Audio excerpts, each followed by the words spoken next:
Hello friends. तो हम पढ़ रहे थे sum of first n term of an AP. और sum of first n term of an AP में हमने पढ़ते हुए एग्जाम्पल नंबर 11 और 12 सॉल्व कर लिया था और sum of n term of an AP भी अभी तक पढ़ लिया था। ठीक है, अब हम स्टडी करने वाले हैं इस वीडियो में एग्जाम्पल नंबर 13 से। तो एग्जाम्पल नंबर 13 क्या है, चलिए इसे हम डिस्कस करते हैं।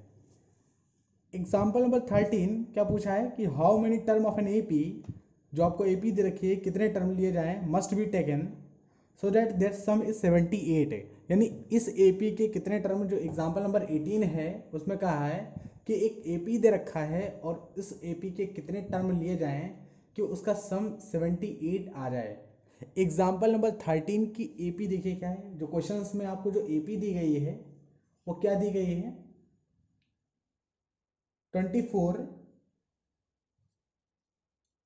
21, 18, ये आपको एपी दी गई है। ठीक है, और इस एपी को अब आपसे पूछा क्या गया है कि इस एपी के कितने नंबर ऑफ टर्म ले लिए जाएं कि इनका जो सम है वो 78 हो जाए। ठीक है, तो हमने कह दिया कि सम जो है ये दे रखा है, सम सम कितना दे रखा है, 78 दे रखा है। ठीक है, सम सम 78 दे रखा है। अच्छा, इस एपी को देख के आप ए और डी तो लिख ही सकते हैं। भाई फर्स्ट टर्म इस एपी का तो लिखा ही जा सकता है, ए बराबर कितना होगा 24, और कॉमन डिफरेंस क्या होगा, तो 21 माइनस दूसरा टर्म में से पहले टर्म माइनस करेंगे तो 21 माइनस 24। ठीक है, तो कितना आ गया कॉमन डिफरेंस, -3। तो ए पता है, डी पता है, और आपको सम दिया गया है 78। तो पूछा गया है कितने टर्म लिए जाएं कि सम 78 आ जाए। देखिए बहुत ही सिंपल है, हम सीख चुके हैं सम ऑफ एन टर्म का फॉर्मूला। हमने सम ऑफ एन टर्म का फॉर्मूला कैसे सीखा है, एस एन बराबर सीखा है N upon two a plus N minus one into d. ठीक है, ये एन टर्म का सम है। हमसे पूछा है कि सम 78 है, हमें नहीं पता कितने टर्म का सम 78 है, तो हमने कह दिया चलो मान लेते हैं एन टर्म का ही सम 78 है, तो एस एन की जगह हम 78 रख सकते हैं। ठीक, अच्छा एन की वैल्यू पता ही नहीं है हमें, और ए की वैल्यू पता है कितना 24, तो 2 इंटू 24 लिखेंगे। ठीक है, प्लस एन माइनस वन, तो एन की वैल्यू पता ही नहीं, और डी की वैल्यू है -3। ठीक है, ब्रैकेट क्लोज कर देंगे। चलिए आगे इसको सॉल्व करते हैं। 78 equals to n upon two a यानी 24 दून 48, और ये देखो माइनस ले जाएंगे यहाँ पर, तो माइनस का 3n हो जाएगा, क्योंकि माइनस का 3 है तो माइनस का 3n, और प्लस का 3 हो जाएगा क्योंकि माइनस माइनस प्लस हो जाएगा तो प्लस का 3, ये आ जाएगा 48 प्लस 3 कितना हो जाएगा 51, और माइनस का 3n। ठीक है, माइनस का 3n, N upon 78 is equals to. ठीक है, अभी तक कैलकुलेशन तो यहाँ पर बहुत ही इजी कैलकुलेशन है, आप कर सकते हो। अब देखो यहाँ पर आगे और कैलकुलेट करते हैं, तो 78 और 2 इधर ले जाते हैं तो इंटू 2 हो जाएगा, और n इंटू 51 माइनस 3n। ठीक है, अब यहाँ से देखो बहुत ही सिंपल तरीका क्या है, कैलकुलेशन को अगर इजी करना है तो यहाँ से आप 3 कॉमन ले लो, कैलकुलेशन इजी हो जाएगी। ठीक है, नहीं तो आप मल्टीप्लाई करके करते रहोगे तो कैलकुलेशन थोड़ा सा कठिन होगा। तो यहाँ से हम क्या करते हैं कि 3 कॉमन ले लेते हैं। जब 3 कॉमन लोगे तो 3n हो जाएगा, और 3 कॉमन लिया है तो 3 का 3, 3 7 21, और ये n आ जाएगा 17 माइनस n बचा था, 3 कॉमन ले लिया ना, तो 17 × 51, और ये देखो 3n हो जाएगा, और ये 78 इंटू 2, ऐसे जैसे लिखा है वैसे ही लिखा रहने देते हैं। 3 से कैंसिल करते हैं, 3 × 3, 3 दूना 6, और एक बचा 3 से 18, कैंसिल हो जाएगा, 3 से इधर कैंसिल हो जाएगा, 3 इधर आएगा तो डिवाइड में जाएगा तो कैंसिल कर देगा, तो 26 और 26 दून 52, तो ये आ जाएगा 52। 52 बराबर किसके होगा, n इंटू 17 माइनस n के बराबर होगा 52। ठीक है, देखो 17n माइनस n स्क्वायर, और ये आ जाएगा 52 के बराबर। तो अगर पूरी इक्वेशन हम लिखें इस तरह से, तो एन स्क्वायर को इधर लाएंगे, इसको भी इधर लाएंगे, तो 17n हो जाएगा, प्लस है तो माइनस हो जाएगा, और ये माइनस है तो प्लस हो गया, और 52 इक्वल्स टू ये क्या हुआ, ये तो क्वाड्रेटिक इक्वेशन बन गई। और क्वाड्रेटिक इक्वेशन चैप्टर हम पढ़ चुके हैं। अगर आपको क्वाड्रेटिक इक्वेशन चैप्टर नहीं आता है तो हम डिस्क्रिप्शन बॉक्स में क्वाड्रेटिक इक्वेशन का लिंक डाल देंगे। ठीक है, जिसमें हमने क्वाड्रेटिक फार्मूला से क्वाड्रेटिक फार्मूला की हेल्प से क्वाड्रेटिक इक्वेशन को सॉल्व करना बताया है, यहाँ पर हम उसी फॉर्मूले को यूज़ करेंगे और इस क्वाड्रेटिक इक्वेशन को सॉल्व करेंगे, एक लाइन में सॉल्व करेंगे। अगर आपको नहीं आता है तो डिस्क्रिप्शन बॉक्स में जाइए, लिंक पड़ा हुआ है, वहाँ पर देख सकते हैं। ठीक है, चलिए तो सॉल्व करते हैं। यहाँ पर क्वाड्रेटिक इक्वेशन को n की वैल्यू के लिए सॉल्व करना है, तो n बराबर कितना हो जाएगा, minus B plus minus B square यानी 17 square B square minus 4ac, ठीक है, 52 डिवाइडेड बाई 2a। तो यहाँ से n की वैल्यू कितनी आ जाएगी, 17 प्लस माइनस, और 17 के स्क्वायर कितना होता है, 289 होता है। ठीक है, और 4 दूनी 8, 4 पंचे 20। ठीक, ये कितना आ गया, इसको सब्ट्रैक्ट करोगे तो ये कितना आएगा, अंडर रूट के अंदर ये कितना सॉल्व करोगे तो कितना आएगा। ठीक है, तो 9 में से 8 गए, 1 बचा और 8, ठीक है, और 2 में से 2, यानी अंडर रूट 18 आया है इसको सॉल्व करने पर। अंडर रूट 18 9 के बराबर होता है, तो हम क्या लिख सकते हैं, हम लिख सकते हैं 17 प्लस माइनस 9 अपॉन 2। एन की वैल्यू आ गई, तो एन की वैल्यू क्या होगी, एक बार प्लस लेंगे और एक बार माइनस लेंगे, बिल्कुल क्वाड्रेटिक इक्वेशन की तरह। तो 17 प्लस 9 बटे 2, और एक आएगा 17 माइनस 9 बटे 2, यही तो आएगा भाई। दो वैल्यू आएंगे इनकी, 17 प्लस 9 बटे 2 और 17 माइनस 9 बटे 2। अब यहाँ पर 17 प्लस 9 बटे 2 और 17 माइनस 9 बटे 2, तो 17 प्लस 9 कितना होता है, 17 प्लस 9 कितना होता है, 17 प्लस 9 26, तो 26 बटे 2। एन की वैल्यू क्या है, 26 बटे 2, या फिर एक वैल्यू और होगी 8 9 17, तो 8 बटे 2। 17 में से 9 माइनस करोगे तो 8 बटे 2, यानी एन की वैल्यू आएगी, कैंसिल करोगे तो 13 आएगी, या फिर और 4 आएगी। अब ये क्या हुआ, ये क्या हुआ, एन की वैल्यू 2 आ गई। हाँ, एन की वैल्यू 2 आ गई, एन की वैल्यू 2 आ गई। या तो आप उस एपी का 13 टर्म ले तो भी सम 78 होगा, या फिर 4 टर्म लो तो भी सम 78 होगा। अब कैसे होगा इसको जरा समझते हैं, एक बार एपी लिख के देखते हैं। एपी लिखते हैं, वो जो एपी है वो क्या है, तो एपी है एग्जाम्पल नंबर 13 की जो एपी है वो है 24, 21, 18। ये 3 टर्म ही एपी में दे रखे हैं, और हमसे क्या है, एन की वैल्यू क्या आई है, 13 आई है, और एन की वैल्यू 4 आई है, और सम बताया है 78। देखिए एन की वैल्यू 4 आई है, एन की वैल्यू कितनी आई है, 4 आई है। ठीक है, एक एन की वैल्यू 4 आई है और एक एन की वैल्यू 13 आई है, 3 टर्म में रखे हैं। कॉमन डिफरेंस कितना था, -3 कॉमन डिफरेंस।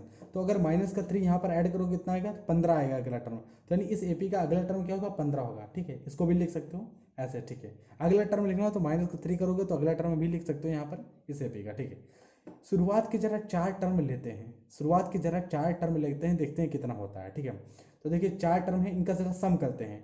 15, 18, 21, 24 का सम करते हैं। तो 4, 5 और 5, 8, 5, 13, और 13, 5, 18, तो 8 आ गया। ठीक, 2, 2, 4, 1, 5, 1, 6, और 6, 1, 7। तो देखो आप सम कितना आ रहा है, 78 आ रहा है कि नहीं। और आपसे यही पूछा था कि कितने टर्म लिए जाएं कि 78 आ जाए, तो 4 टर्म लिए जाएं। तो यानी एन की वैल्यू 4, तो भैया चलो ठीक है, एन की वैल्यू 4, तो यहाँ से हमने प्रूफ भी कर दी कि एन की वैल्यू 4 जो है वो सही है, और वो इस तरह से आएगी। ठीक है, ये एन की वैल्यू 13 का मतलब क्या है, एन की वैल्यू 13 का 2 एन की वैल्यू कैसे आ गई, तो देखिए कैसे आ गई। आप एक चीज़ ऑब्जर्व करें कि यहाँ ये जो एपी है ये घट रही है, इसका मतलब ये कहीं होके कहीं जाके ये 0 होगी, और 0 के बाद ये माइनस होना शुरू करेगी। जब उन टर्म को आप जोड़ोगे तो प्लस वाले टर्म और माइनस वाले टर्म कैंसिल हो जाएंगे, और सिर्फ यही 4 टर्म फिर बचेंगे, तो इसीलिए फिर से वहाँ पर 78 आ जाएगा।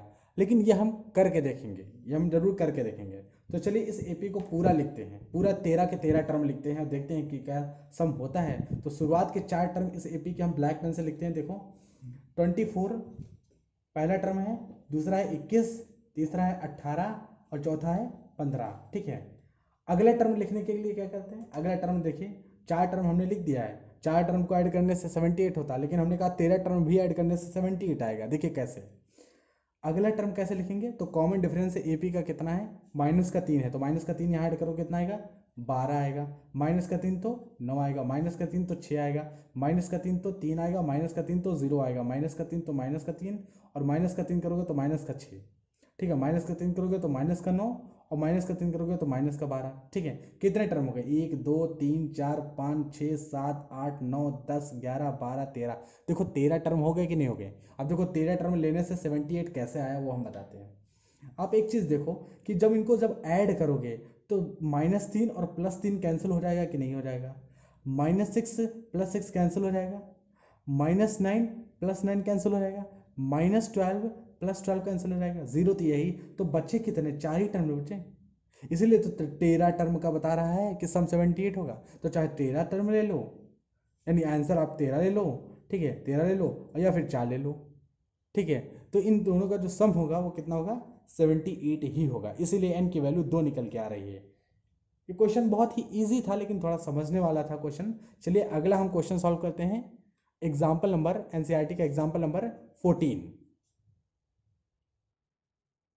तो अगला एग्जाम्पल है एग्जाम्पल नंबर 14। देखिए इसमें क्या गया, find the sum of the first 1000 positive integer. बहुत ही इजी सवाल है, ठीक है, बहुत ही इजी सवाल है। 1000 पॉजिटिव इंटीजर का सम निकालना है। और दूसरा है the first N positive integer. देखिए फर्स्ट एन पॉजिटिव इंटीजर का हम सम निकाल लें, ये दूसरा निकाल लें, इसी में एन की वैल्यू आप 1000 रख दो, निकल आएगा, इसी से निकल आएगा। तो फर्स्ट एन पॉजिटिव इंटीजर का सम कैसे सॉल्व किया जाता है, चलिए देखते हैं। ठीक है, फर्स्ट एन पॉजिटिव इंटीजर का सम सॉल्व करते हैं। क्वेश्चन नंबर 14 का पार्ट नंबर 2 हम सॉल्व करेंगे और उसी में आप 1000 रख दोगे तो सॉल्व हो जाएगा। ठीक है, क्वेश्चन नंबर 14 है, एग्जाम्पल नंबर 14 पूछा है फर्स्ट एन पॉजिटिव इंटीजर का सम। पॉजिटिव इंटीजर क्या होते हैं पता है? पॉजिटिव इंटीजर क्या होता है? पॉजिटिव इंटीजर जैसे 1 2 3 4 ऐसे dot dot dot dot N positive integer का सम पूछा है तो मान लेते हैं कि एन तक गए, एन, ठीक है, एन तक गए, एन पॉजिटिव इंटीजर का आपसे सम पूछा गया है। ठीक है, तो ये एन पॉजिटिव इंटीजर है, इनका सम कैसे निकालोगे? तो देखिए इसमें नंबर, इसमें पहला टर्म क्या है? पहला टर्म 1 है, कॉमन डिफरेंस क्या है? 1 है। ठीक है, नंबर ऑफ टर्म कितने हैं? एन है नंबर ऑफ टर्म। ठीक है, तो एस एन क्या होगा? तो एस एन बराबर होगा, एस एन बराबर होगा N upon 2, number of term है एन अपॉन 2, और 2a यानी a 2a plus N minus one, N minus one, N minus one यानी एन तो N number of term N minus one into D, तो D 1 है। ठीक है, 2a into D, तो देखो एन अपॉन 2 आ गया, और ये कितना हो गया? 2 1 2, और प्लस देखो ये एन माइनस वन आएगा। ठीक है, तो 2 माइनस वन यानी एन प्लस वन ही आएगा, दो में से ही जाएगा, एक ही तो बचेगा, और ये एन अपॉन 2। यानी फर्स्ट एन पॉजिटिव इंटीजर का सम एस एन कितना आ गया? N into N plus one divided by 2। कितना आ गया? N into N plus one divided by 2 आ गया। ठीक है, एन पॉजिटिव इंटीजर का सम आ गया। एन पॉजिटिव इंटीजर लिखे होंगे तो आपको सम क्या करना है? तो सम आएगा N into N N plus one divided by 2। और ये बहुत ही दूसरे सिंपल है। देखिए एक और फॉर्मूला हमने सम का सिखाया था, सम का फॉर्मूला सिखाया था ए प्लस एल, एक फॉर्मूला सीखे थे नहीं थे कि एस एन बराबर होता है एन अपॉन 2 और ए प्लस एल, पहला टर्म और आखिरी टर्म जोड़ के भी फॉर्मूला तो सीखा था। चलिए देखिए कैसे, ये जो आप देख रहे हो फर्स्ट एन पॉजिटिव इंटीजर जो आप देख रहे हो, इसमें पहला टर्म पता है 1 और आखिरी टर्म भी तो पता है n, तो इस फॉर्मूले से भी तो सम सॉल्व किया जा सकता है।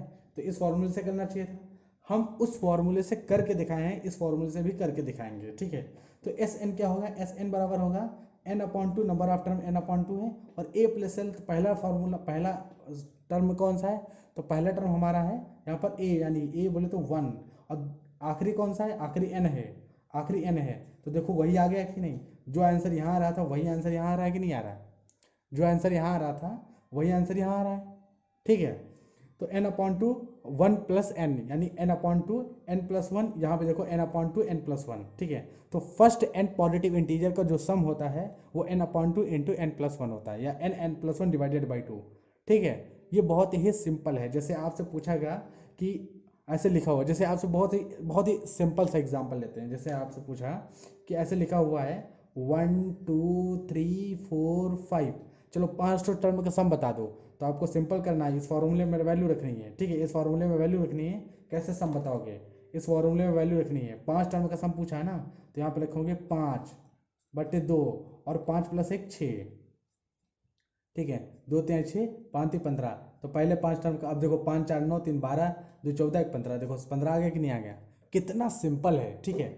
आपको आज के बाद जब भी कोई टर्म पूछे एन पॉजिटिव इंटीजर का सम, आपको n+1 कर देना है, ठीक है, डिवाइडेड बाई 2, बस यही आंसर होता है। और ये बहुत ही इंपॉर्टेंट फार्मूला है, ठीक है, ये बहुत ज़्यादा इंपॉर्टेंट फार्मूला है, आपके आगे आने वाली स्टडीज़ के लिए भी बहुत ज़्यादा इंपॉर्टेंट फार्मूला है। तो आपको ये याद होना चाहिए कि फर्स्ट एन पॉजिटिव इंटीजर का सम होता है n×n+1 डिवाइडेड बाई 2। जैसे आपको एक और एग्जांपल मैं लेके दिखाता हूँ, एक और एग्जांपल लेता हूँ। जैसे यहाँ पर एक एग्जांपल लेते हैं। जैसे यहाँ आपसे पूछा गया कि यहाँ पर 1 2 3 4 5 6 7, चलिए सम बताइए आप इसका। तो आपको डायरेक्ट अब कुछ सोचना नहीं है, आपको लिखना है कि सम बताना है। तो 7×8 डिवाइडेड बाई 2 बस, क्योंकि n+1 होता है, तो n यहाँ पर कितने हैं 7, और 7+1 8 हो जाएगा, n+1 डिवाइडेड पर, तो 7 8 इंटू डिवाइड, यानी जहाँ तक है उससे एक टर्म में मल्टीप्लाई में है और सीधे डिवाइड में 2 4 8 और 7 7 चौक 28। तो यहाँ तक जो सम दोगे वो 28 होगा, ये पूरे सीरीज का सम। एन पॉजिटिव इंटीजर का सम बहुत ही इंपॉर्टेंट होता है और आपको ये आना चाहिए, अच्छे से समझ में आ गया होगा आई होप। चलिए हम अगले क्वेश्चंस पे मूव करते हैं। अब जो जैसे जैसे एक छोटी सी बात कि आपको एग्जाम्पल नंबर 14 में जो पहला पार्ट दे रखा है कि पहले 1000 पॉजिटिव इंटीजर का सम बताना है, तो अब आप कैसे करोगे? तो बहुत सरल हो गया, 1000 पॉजिटिव इंटीजर का सम निकालना। 1000 पॉजिटिव इंटीजर का सम निकालना तो बहुत सरल हो गया। कैसे? जैसे यहाँ पर ये 1000 1 2 3 ऐसे डॉट डॉट करके 1000 पॉजिटिव इंटीजर रहा होगा, तो आपको इसका सम निकालना होगा। तो आप डायरेक्ट लिख सकते हो n+1 डिवाइडेड बाई 2। n कितना हो गया 1000, n+1 1000 इंटू 1, ठीक है, n+1 डिवाइडेड बाई 2। ये देखो सॉल्व हो गया। अब इसको कैलकुलेट कर लो, कैंसिल करके ये 500 आ जाएगा और इसको कैलकुलेट करोगे आंसर हो जाएगा। तो देखो बहुत ही ईजी है ये सॉल्व करना। n पॉजिटिव इंटीजर का सम क्या होता है? n+1 डिवाइडेड बाई 2, ये याद होना चाहिए हमें, ठीक है। चलिए मूव करते हैं हम अगले एग्जाम्पल पे, एग्जाम्पल नंबर 15। एग्जाम्पल नंबर 15 क्या है देखते हैं। Find the sum of first 24 term of the list of the number whose nth term is given by an बराबर है 3 + 2n के। nth टर्म दिया गया है और 24 टर्म का सम पूछ के रखा है आपसे, कैसे सॉल्व करेंगे? देखिए बहुत ही सिंपल है सॉल्व करना। आपको जो nth टर्म दिया गया है उसको लिख लीजिए। nth टर्म क्या दिया गया है? तो nth टर्म दिया गया है 3 + 2n, 3 + 2n दिया गया है आपको। ये nth टर्म दिया गया है 3 + 2n, ठीक है। पहला टर्म कैसे निकालेंगे? पहला टर्म अगर आपको निकालना है तो आप an की जगह n की जगह 1 रखो, आपको पहला टर्म मिल जाएगा। तो a1 निकालना है हमें, तो देखिए 3 + 2 इंटू 1 रखोगे तो पहला टर्म मिल जाएगा, और 2 1 2, 3 + 2 5, पहला टर्म 5। दूसरा टर्म निकालना है तो 2 रखो n की जगह, तो 3 + 2 इंटू 2 रखोगे तो 2 2 4 + 3, 4 + 3 7, ठीक है। अगला अगला अगर हम तीसरा टर्म निकालना चाहें तो तीसरा टर्म देखिए कैसे यहाँ निकाल सकते हैं, 3 प्लस और 2 इंटू 3, तीसरा टर्म निकल आएगा, तो 3 दूना 6 3 9, ठीक। तो आपको देखो ये 3 टर्म मिल गए। अब एपी के 3 टर्म मिल गए हैं, अब सब निकालना बहुत ही ईजी है। देखिए कैसे, ये एक एपी है कि नहीं है, तो पहले तो ये देखते हैं। 5 तो 7 दोनों, तो ये एपी ही है और इसके 3 टर्म इस तरह से लिखे गए हैं। इसके 24 टर्म का सम पूछा है आपसे, 24 टर्म का कैसे सॉल्व करेंगे? 24 टर्म का सम बहुत ही इजी तरीके से। देखिए ए क्या है? ए है 5, कॉमन डिफरेंस क्या है? कॉमन डिफरेंस 2 है, 5 + 2 7 ही होगा ना, तो कॉमन डिफरेंस 2 है, ठीक। एन क्या है? एन है 24 टर्म का सम पूछा है, एन 24 है। और आपको एस एन पूछा है, तो एस 24 पूछा है, एस 24 ही पूछा ना। तो हमने कहा था 4 क्वांटिटीज है, 3 दी जाएंगे तो एक निकल आएगी, तीनों दी गई हैं, ये निकल आएगा आराम से। n/2 फॉर्मूला क्या था? n/2, तो एस 24 निकाला तो 24/2, ठीक है। 2a क्या पूछा गया? 2a, 2a बोले तो a कितना है 5, तो 2a यानी 2 × 5, 2a प्लस n-1, n-1 यानी 24 - 1 तो 23 आ जाएगा, 23, और n-1 इंटू डी, और डी की वैल्यू कितनी है? 2 है, ठीक है। तो देखिए 5 दूना 10 प्लस 23 दून 46, ठीक है, 24/2, तो ये कितना आ गया? 24/2 आ गया। अब ये कितना होगा? ये 12 आ जाएगा, 2 से कैंसिल करोगे इसे तो 12 आ जाएगा, और यहाँ 46 10 56 आ जाएगा, ठीक है। तो 24 टर्म का सम कितना आ रहा है यहाँ पर? 24 टर्म का सम 12 × 72 और 12 × 5 = 60, 7 67, 672, ये हो जाएगा हमारे 24 टर्म का सम। कितना हो जाएगा? 672 हो जाएगा। ठीक है, तो देखिए बहुत ही ज़्यादा सिंपल ये क्वेश्चन था, आप सॉल्व कर सकते थे 24 का टर्म का सम। ठीक है, तो इस तरह से हमने एग्जाम्पल नंबर 15 भी सॉल्व कर लिया है। बहुत ही सिंपल क्वेश्चन था, 24 टर्म का सम निकालना था इसमें। ठीक है, चलिए मूव करते हैं क्वेश्चन नंबर 16, और इसको हम बहुत ही डीप में समझने वाले हैं क्वेश्चन नंबर 16 को। तो देखते हैं एग्जाम्पल नंबर जो हमारा 16 है वो क्या है। तो क्वेश्चन नंबर 16 जो एग्जाम्पल नंबर 16 है वो क्या है, चलिए देखते हैं। A manufacturer of TV sets produced 600 sets in the third year and 700 sets in the seventh year. Okay, assuming that the production increases uniformly by a fixed number of every year, find the production in the first year. Second question है the production in the 10th year, the total production in the 7th year.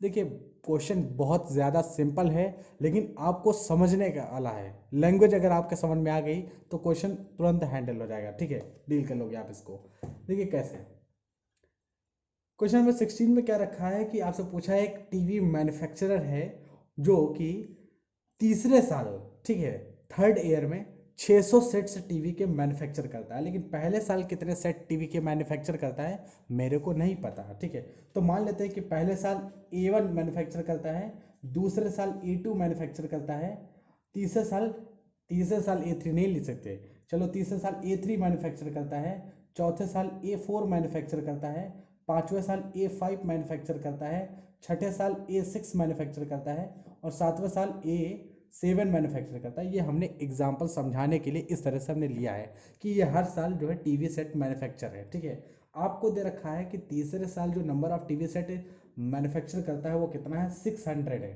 ठीक है, तीसरे साल 600, तो देखो A3 हमने 600 ले लिया। तीसरे साल जो टीवी सेट का मैन्युफैक्चरिंग है वो कितने हैं, 600 सेट टीवी बनाई जाती है। ठीक है, तीसरे साल।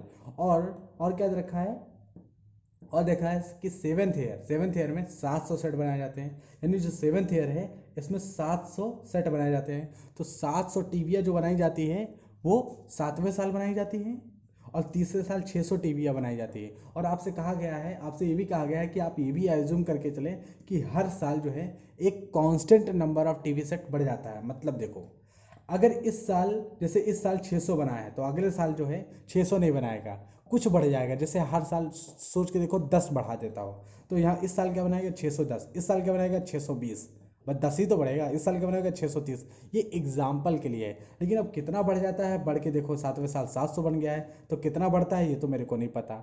ठीक है, इतना ही अगर पता होता तो हम यही में तो आंसर तुरंत पुट कर देते, ए की वैल्यू निकाल लेते हैं, यानी पहले साल कितना मैन्युफैक्चर करेगा। अब आपसे जो पूछा है वो देखिए क्या पूछा है। आपसे पूछा है कि the production in the first year, यानी आपको क्वेश्चन नंबर 1 पूछा है कि पहले साल कितने टीवी सेट बनाया होगा। अगर तीसरे साल 600 सेट बनाते हैं, सातवें साल 700 सेट बनाता है, तो पहले साल कितने सेट बनाया होगा टीवी मैन्युफैक्चरर वाले ने।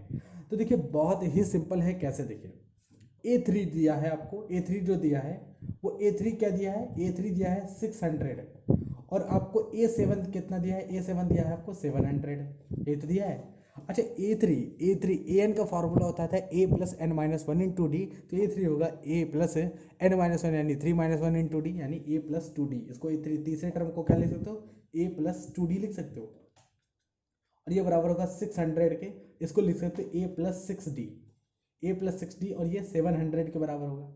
इक्वेशन नंबर 1 ये है, इक्वेशन नंबर 2 ये है। इक्वेशन नंबर 2 से इक्वेशन नंबर 1 को सब्ट्रैक्ट कर दो, माइनस कर दो। देखो माइनस करते हैं, चलिए माइनस करते हैं, बहुत ही सिंपल से।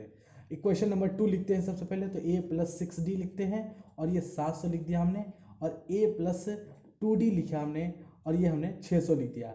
अब इक्वेशन नंबर 2 से इक्वेशन नंबर 1 को सब्ट्रैक्ट करते हैं, तो देखो ये से ये कैंसिल हो जाएगा, और 6 में से 2 जाएंगे 4d, और बराबर हो जाएगा 100d के। भाई 700 में से 600 जाएंगे तो 100 ही तो बचेंगे ना, तो 4d बराबर 100 के है, तो d बराबर कितना होगा, 100/4, और 4 दूनी 8, 2 बचा 4 पंचे 20, तो d की वैल्यू कितनी आ गई, d की वैल्यू आ गई 25।